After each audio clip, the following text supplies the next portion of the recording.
Hi, this is Yolanda Vanveen, and in this segment we're going to talk about how to prepare outdoor plants to come inside for the winter.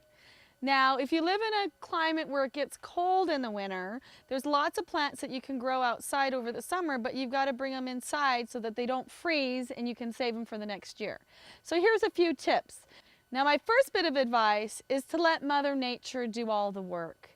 So when you fertilize, if you're going to fertilize, only use nitrogen-based fertilizers. They make the greenery in the springtime. Once it gets to be summer through the fall, you don't want to give a lot of fertilizer to your perennials. And if you do, you want to do the blooming varieties that are high in phosphates. Because if you give your plants a lot of nitrogen at the end of the summer, they're going to just get lanky greenery, and then when the winter hits, it's even harder for them. So you want to harden them off. So you give them less and less water, and you give them less and less attention, basically, and just let them die off naturally. For example, I have this canna lily that won't make it over the winter in this flower bed. So to prepare it for winter, I'm going to let it continue to grow and grow and grow. By October, November, when the nights are getting cold, it's going to start turning yellow and start turning brown and not look that great. I'm going to leave it outside as long as possible.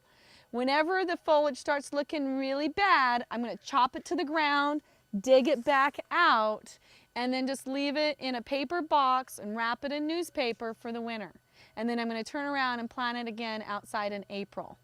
So my rule of thumb is if the greenery looks good, leave it there. Do not dig anything up or prepare it for the winter until it's time. As soon as the foliage looks really bad, chop the foliage off. If it's something that can't survive the winter, bring it inside. If it's something that can survive the winter, just leave it outside and maybe put a little more compost or mulch on top just to give it a little bit of protection for the winter. And it's really as easy as that. Mother Nature does it even if you don't.